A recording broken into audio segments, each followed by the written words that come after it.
Muy bien, hermanos y hermanas. Entonces, paz y bien. Nuestro tema de este mes va a ser aproximaciones a la liturgia.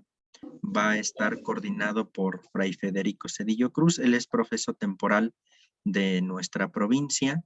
Es muy estudioso, le gusta mucho la liturgia y nos va a estar compartiendo en estos 3 días unas pequeñas aproximaciones que nos van a permitir a nosotros entender y adentrarnos al ambiente litúrgico.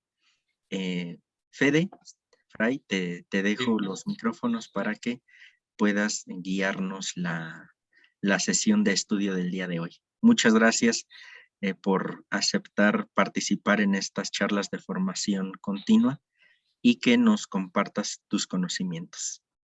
Todo es tuyo, Fray. Pues muchas gracias, Fray. Gracias a cada uno de ustedes que se han conectado y que pues les interesa participar de estas charlas, que como su nombre lo indica, son charlas que nos ayudan a ir profundizando acerca de nuestra fe.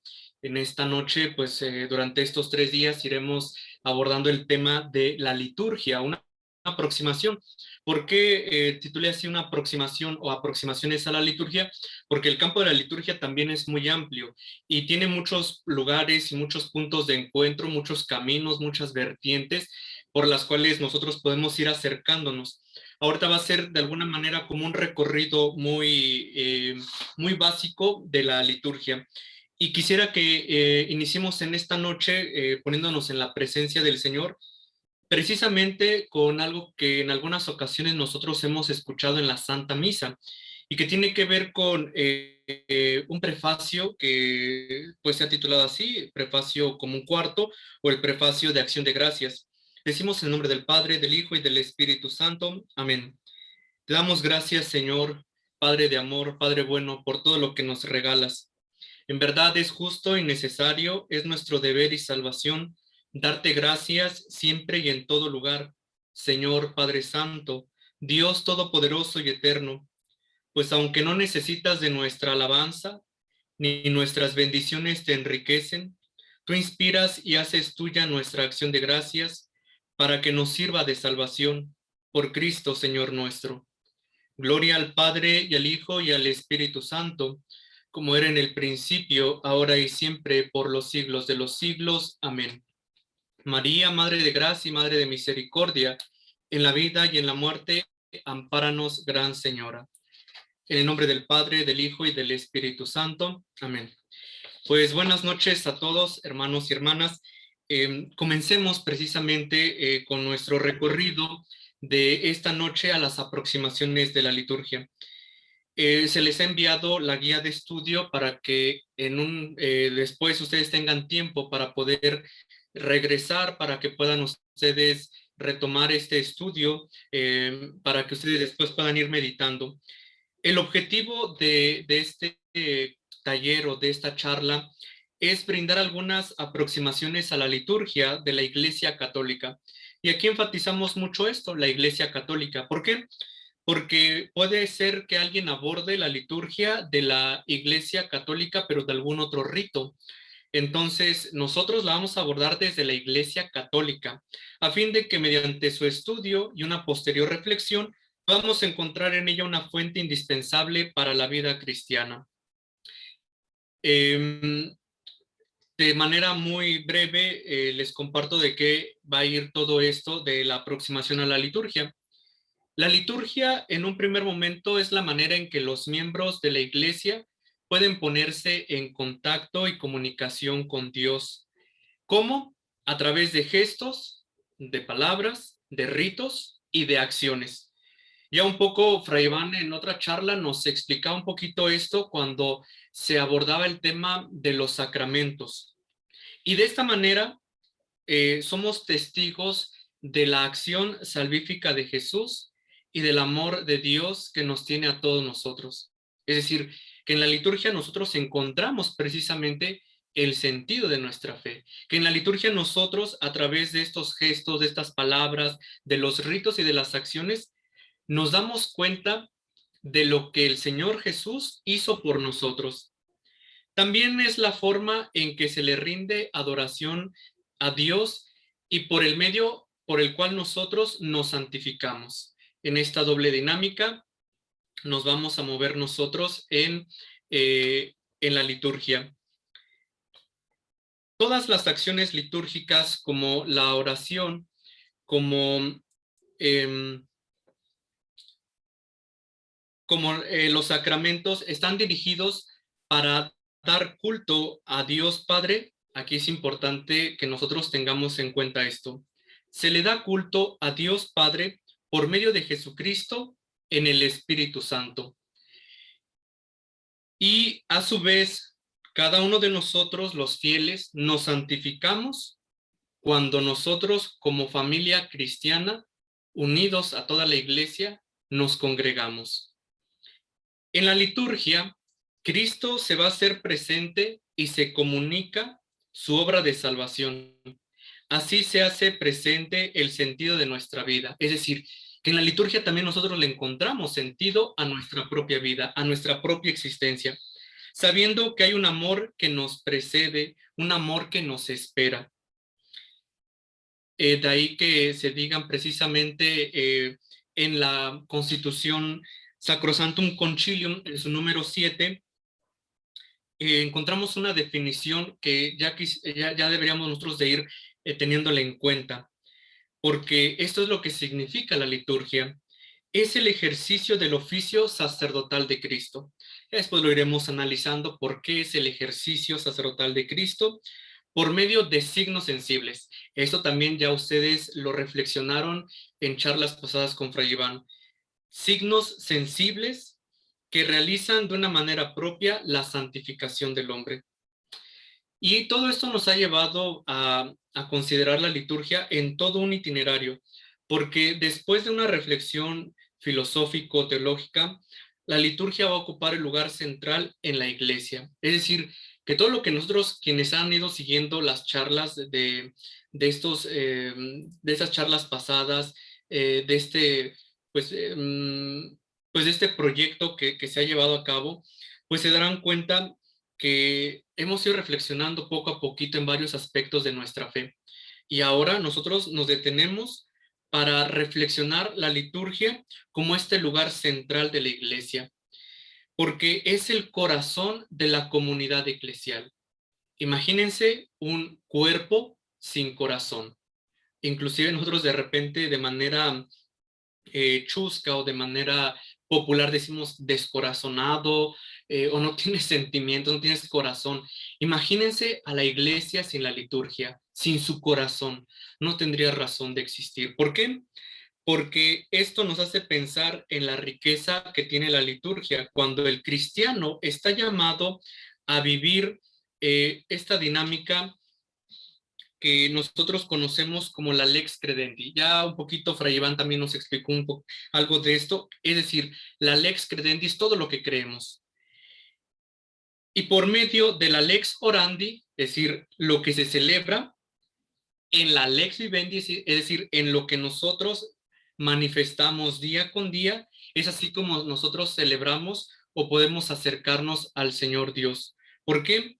Porque todo aquello que nosotros creemos, lo oramos y lo vivimos.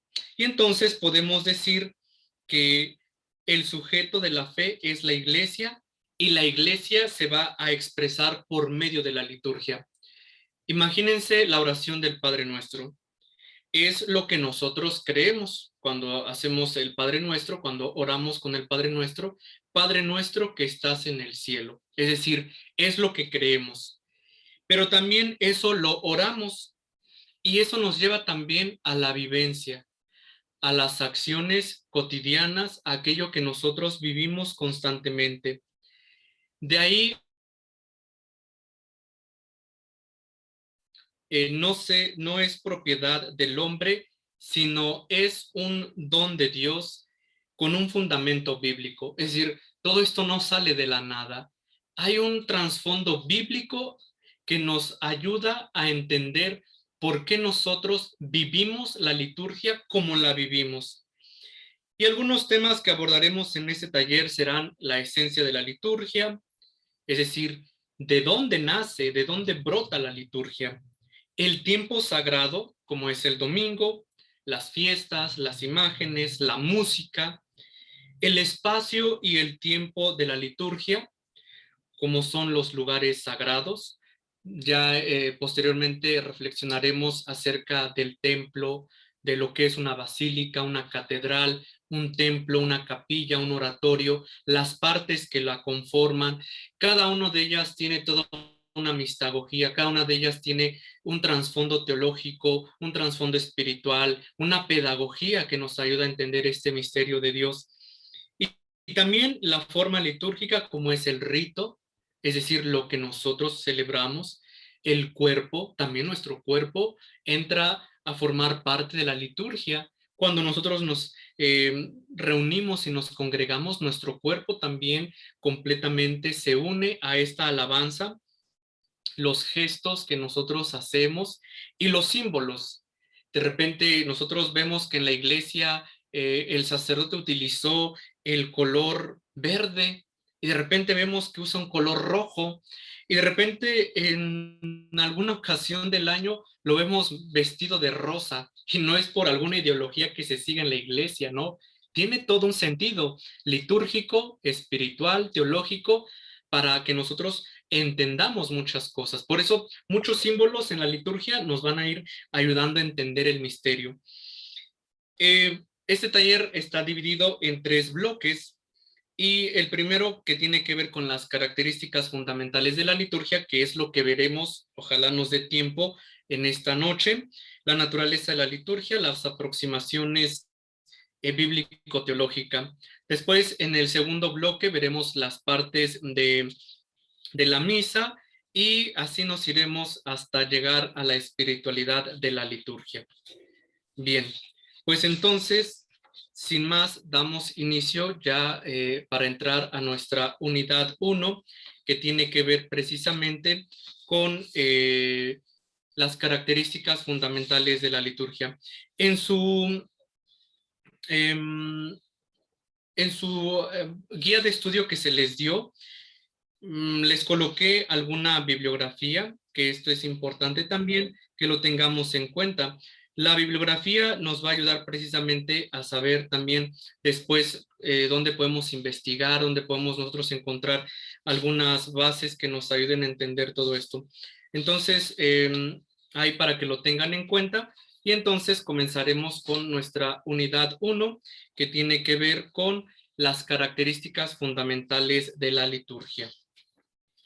Bien, pues entonces comenzamos. Primero tenemos que empezar a definir los términos. Esto siempre es importante para que nosotros entendamos y nos podamos entender y luego no digamos, pues no sabemos ya ni de qué estamos hablando. Entonces comenzamos viendo precisamente el término liturgia. El término liturgia viene del griego clásico liturgia, es decir, este es un verbo que en griego se podría también definir así como liturgein. Es un sustantivo de persona que quiere decir liturgos, es decir, se deriva de laos, que es pueblo, y de ergón, que es obra. Y entonces, conjugando estas dos palabras, la traducción literal sería servicio hecho al pueblo. En la antigua Grecia se tenía precisamente la liturgia. Entonces ya nos damos cuenta que esta palabra tiene un origen griego, que no es cristiana, que viene del ámbito pagano y que quiere llevarnos a entender el servicio hecho al pueblo. Entre los pueblos helénicos se usaba para designar el servicio determinado por las leyes o las costumbres en beneficio de la colectividad. La imagen que les puse nos ilustra un poquito eso, porque ahí se está celebrando una liturgia mediante un sacrificio. La liturgia también podría ser cuando se reunía el Senado en las basílicas. También iremos dándonos cuenta que el término basílica también no es de origen cristiano, sino de origen griego, y que después el cristianismo adoptó para dar a entender los espacios sagrados. Y entonces ahí se celebra una liturgia. Después esta palabra pasó al Antiguo Testamento y era un término que nos ayudaba a entender el servicio cultual del templo por parte de los sacerdotes y los levitas.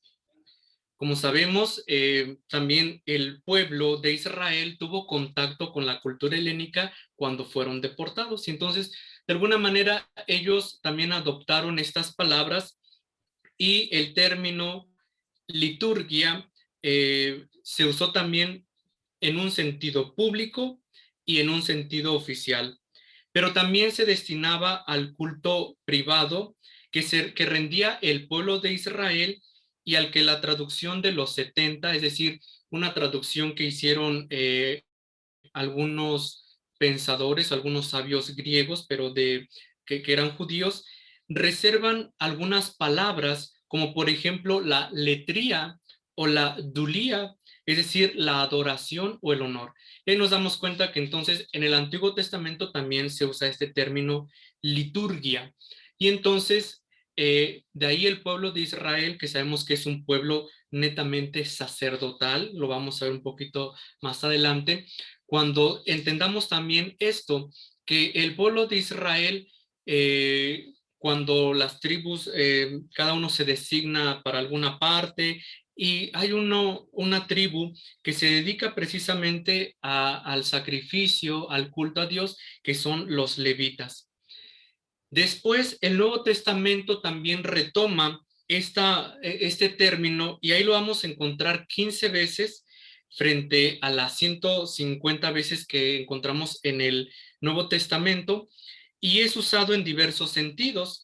En el sentido profano también para un servicio público, pero también lo entendemos en un sentido espiritual. En el sentido de culto ritual cristiano, hay un único texto que en su traducción literal nos dice, mientras celebraban el servicio del Señor y ayunaban, el Espíritu Santo les dijo. Es decir, este texto lo encontramos en Hechos 13:2. Aquí precisamente el texto nos dice que se encontraban reunidos en el servicio del Señor, es decir, en una liturgia. Y entonces ya podemos nosotros ir entendiendo que el término fue heredándose y se fue puliendo. De ser un término que designaba el culto público o el servicio público, después en el Antiguo Testamento, ya con un grupo bien determinado que son los levitas que celebraban la liturgia, después el Nuevo Testamento también designa este término para entender el sentido de la reunión, pero ahora la reunión en el nombre del Señor. Este es el único texto neotestamentario, es decir, del Nuevo Testamento, en el que se podría descubrir ya el nombre de lo que después se llamará la liturgia cristiana. Aquí entonces podemos entender el fundamento de lo que nosotros consideramos como la liturgia cristiana. Después habrá otros textos que le llamamos post-apostólicos, es decir, después de los apóstoles, y que nos ayudan también a entender un poquito esto. Por ejemplo, después de los apóstoles hay un texto que se le conoce como la Didache, donde también se narra precisamente cómo se hacía esta liturgia, es decir, que se reunían en el nombre del Señor para escuchar la palabra, para la fracción del pan. La primera carta a los Corintios del Papa Clemente también nos da razón de una liturgia. En el occidente latino el término fue completamente ignorado. Es decir, aquí también vamos a ir entendiendo que en el cristianismo existieron como dos corrientes o dos liturgias o dos tradiciones, por llamarlas de alguna manera. Em, en el occidente y en el oriente. En el oriente se siguió usando mucho esta. Sin embargo, en el occidente, es decir, en el occidente latino, se utilizaron palabras como munus, como officium, como mysterium, sacramentum, que ya son como palabras que ya nos suenan un poquito más a nosotros, como opus, como ritus, como actio o como celebratio. Es decir, ya nosotros nos dimos cuenta cómo fue evolucionando el término y que en el Oriente se conserva precisamente hasta el día de hoy este término liturgia, también en Occidente, pero fue un poquito ignorado hasta que después se rescató un poquito esto. Entonces, vamos a seguir con el culto, cómo era el culto en la Biblia. Y aquí nos vamos a entrar un poquito a la teología bíblica, porque ya nos dimos cuenta del origen de la palabra liturgia, ya nos dimos cuenta que no tiene un origen cristiano como quizá creíamos, y que todo esto tiene un trasfondo también bíblico. Para nosotros que nos interesa entender nuestra liturgia católica, tiene un trasfondo bíblico, y entonces vamos a ir analizando ahora un poquito más detenidamente esto. ¿Cómo era el culto en el Antiguo Testamento? El hombre religioso, para entrar en contacto con la divinidad, entresaca de la vida, es decir, del mundo profano, gestos, personas, espacios y tiempos, y los carga de valor simbólico y los considera un lugar privilegiado del encuentro con la divinidad. Es así como se forma el ámbito de lo sagrado.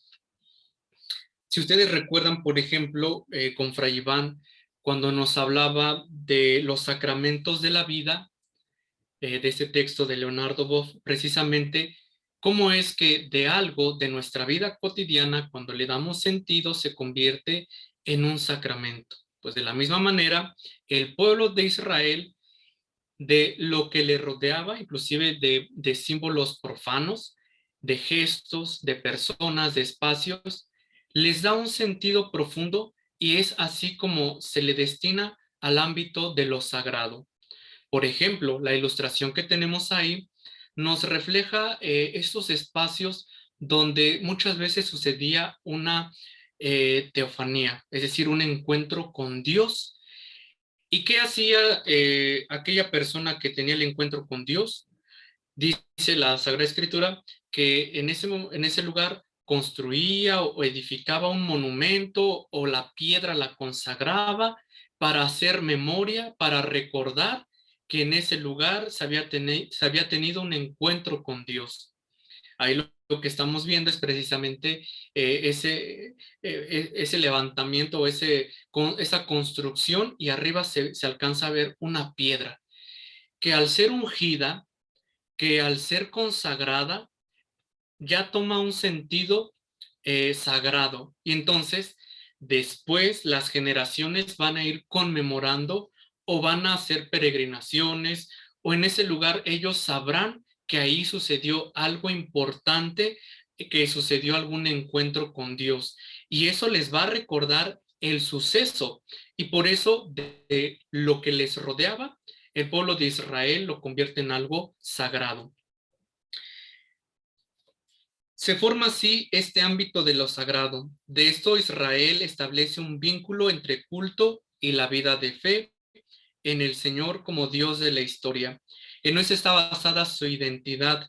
Nunca se va a desligar de la historia. Siempre va a ser en el contexto histórico en el que se va a encontrar el pueblo de Israel. La memoria cultural es un activo vivo de conmemoración. ¿Por qué?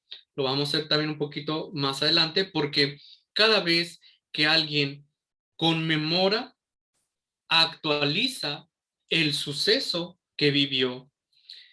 La función central es la actualización de esta memoria.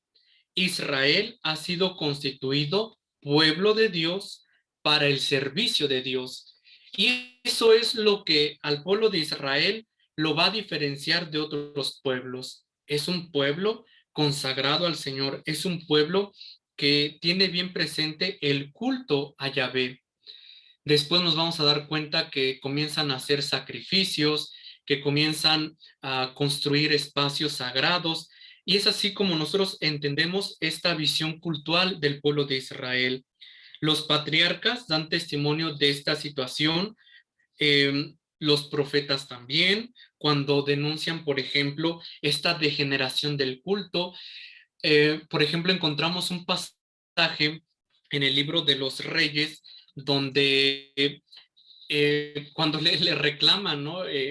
que hay un profeta que, bueno, más bien hay una familia sacerdotal que están comercializando la carne inmolada a Dios. Es decir, se hacía el sacrificio y lo que se le ofrecía a Dios eran las vísceras. Y entonces ahí había una familia sacerdotal que vendían la carne y ese es el reclamo que hacen. ¿Cómo es posible que se comercialice, que se haga esta degeneración del culto a Yahvé? Y entonces, pues esa es la denuncia que hacen precisamente. Por eso los profetas después van a denunciar también el mal uso del templo, cuando el templo se usó quizá también de manera arbitraria, con fines políticos. Y también, por ejemplo, en contra del Arca de la Alianza, también nos vamos a dar cuenta un poquito de eso, del templo que cuando se construye va a ser el lugar central del encuentro del pueblo de Israel con Dios. De ahí que las peregrinaciones que se hacían año con año al templo para poder presenciar o también hacer los sacrificios. Si nosotros leemos los evangelios, pues Jesús también participó de esos actos cultuales. Después vamos a ver ahora un poquito esto del culto en el Nuevo Testamento. En primer lugar, es importante advertir la postura adoptada por Jesús frente al servicio litúrgico de su época. Sabemos que Jesús, pues fue un judío, lo encontramos cuando va a la sinagoga, cuando participa de la Pascua judía, cuando pues también ya al término de sus días pues está con sus discípulos y celebran precisamente todo el rito de la Pascua. Entonces, el culto en el Nuevo Testamento va a dar un giro importante. Jesús sí va a observar las prácticas cultuales de su pueblo, pero también es fiel a la línea de los profetas que exigen la primacía del espíritu sobre el rito. Porque después el pueblo de Israel, después los sumos sacerdotes, privilegiaron más el rito que la acción, es decir, que aquello que les podía llevar al encuentro con Dios. Cristo resumió y centró la ley en el cumplimiento del precepto del amor y al prójimo. Por ello se exige el amor y el perdón del hermano. Más aún, Cristo va a inaugurar un nuevo culto, como nos dice Juan, en espíritu y en verdad. Y con la llegada del reino de Dios queda abolido el ordenamiento cultual y sacral del Nuevo Testamento. Entonces, nos damos cuenta que Jesús participa del culto, pero que precisamente le da un giro distinto. No se queda con esto, él quiere que vayamos más allá y es así lo que vamos a ir analizando más adelante. Continuamos. Pablo, por el contrario, va a exhortar a la vivencia del culto desde uno mismo. El culto de la Iglesia Apostólica se inspira en el comportamiento de Cristo y deja entrever el cambio de acento desde la ritualidad a la existencia. El verdadero culto y el verdadero sacrificio al final de la existencia se retoma como un gesto simbólico, cultural, de la fracción del pan y de la distribución del cáliz del vino. Es decir, con Cristo las cosas se tornan de otra manera, porque después de que Jesús sube a los cielos, la comunidad comienza a reunirse para escuchar la palabra y a la fracción del pan. Y por eso Pablo exhorta a la vivencia del culto desde uno mismo. En conclusión, el culto cristiano se puede describir en estos términos. Se hace memoria del acontecimiento definitivo que Dios realizó en Cristo y por Cristo en favor de los hombres. Se hace también memoria que se celebra en la comunidad de los redimidos, resucitado, verdadero pueblo sacerdotal que adora en Cristo y por Cristo al Padre, como en espíritu y en verdad.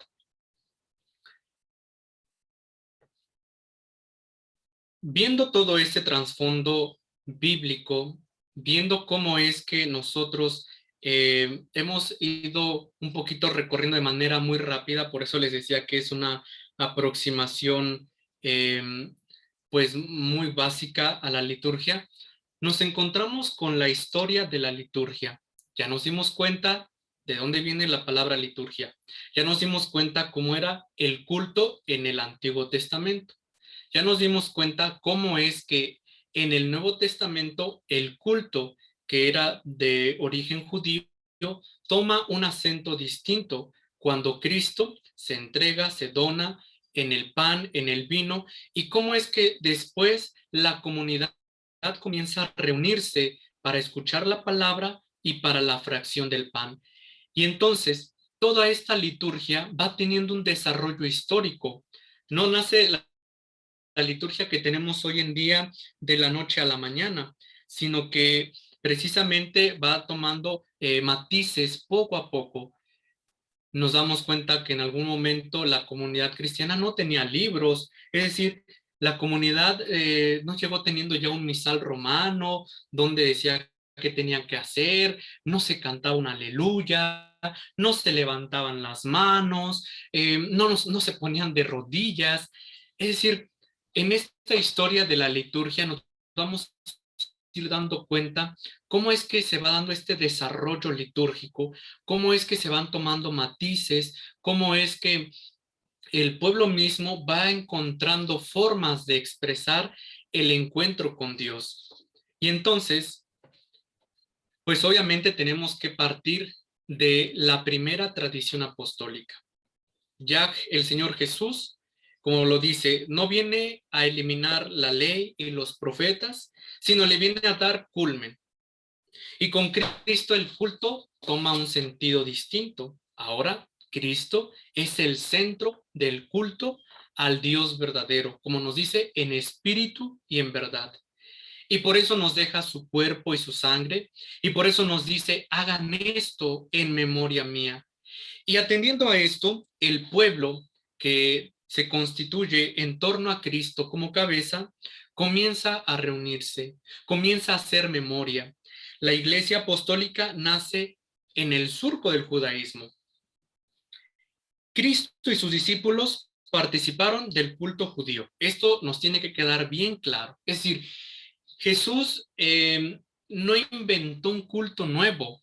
Jesús no viene a decirnos, pues ahora el sacerdote se tiene que poner una estola, ahora el sacerdote se tiene que vestir de verde, ahora los fieles, no, no, no.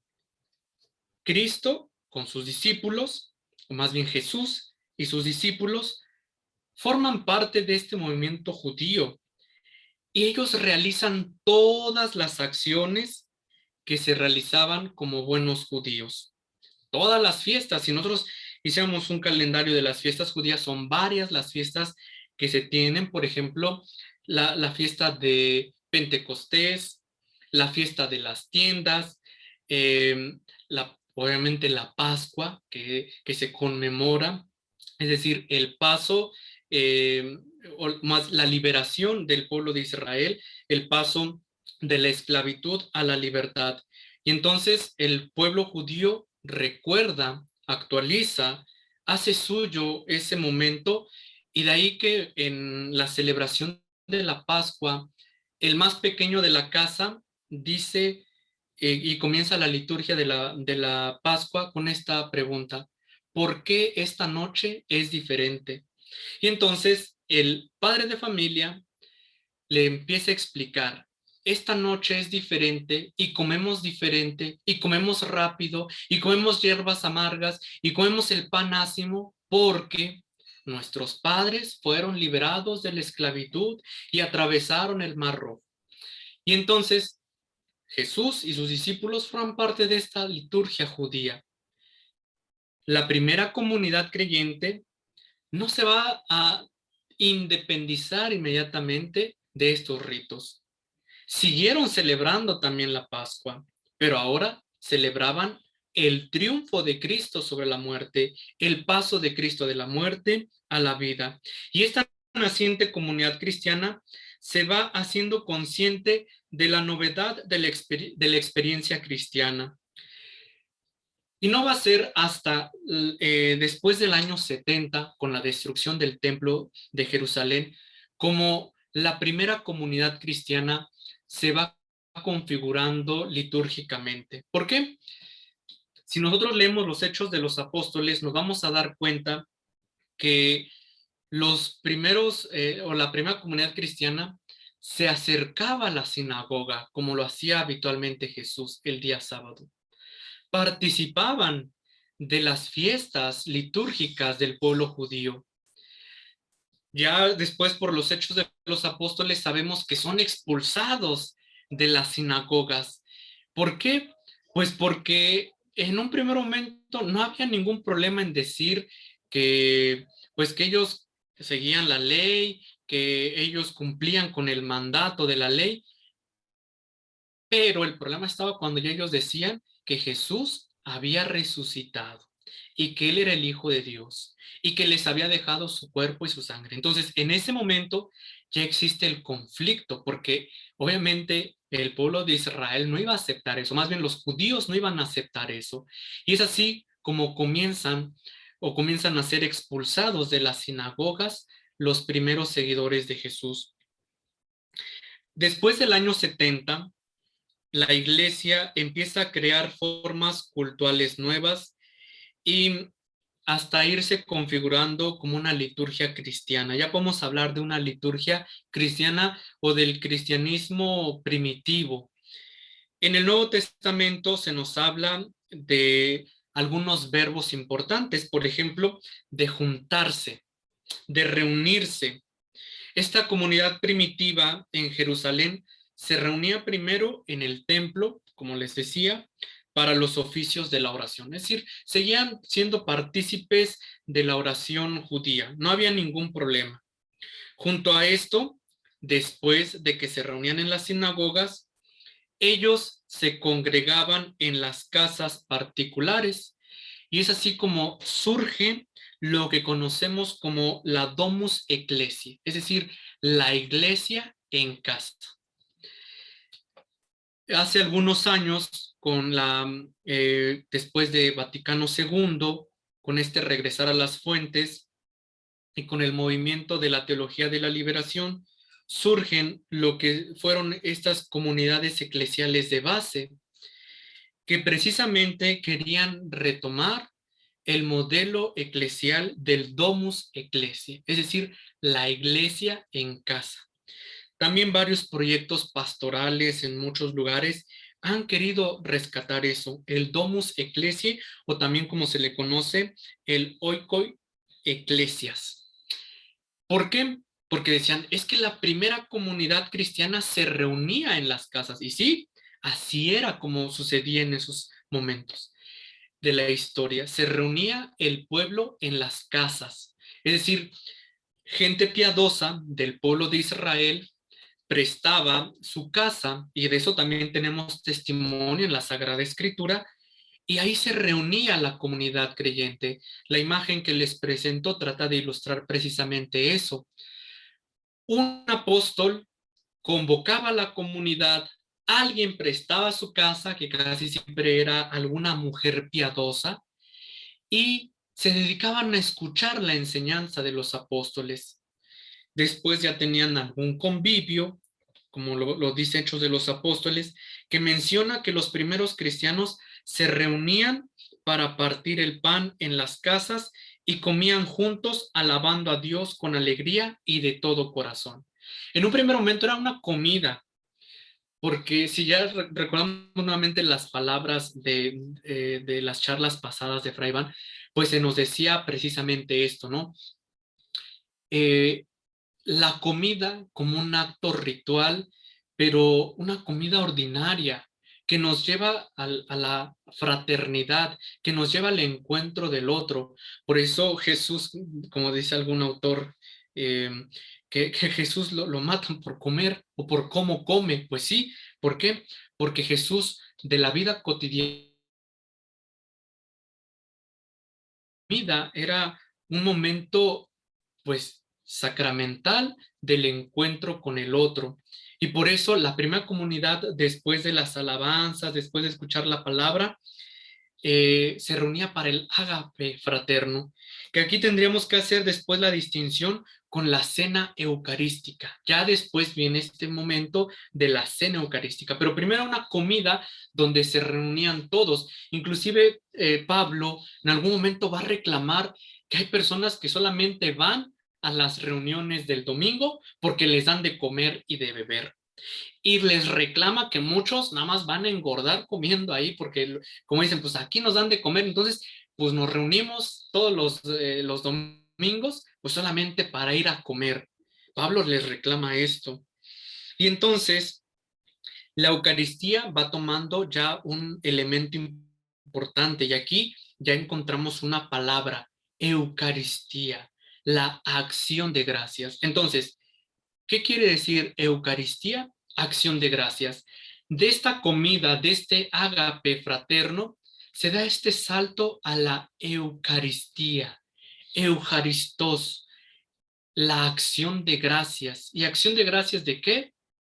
De precisamente del misterio pascual, de la pasión, muerte y resurrección del Señor y de que Jesús nos ha entregado su cuerpo y su sangre y de que se hace memoria de este misterio pascual.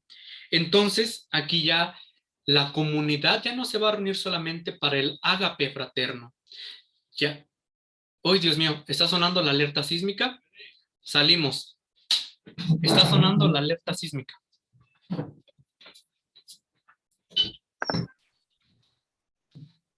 Alerta sísmica. Así es.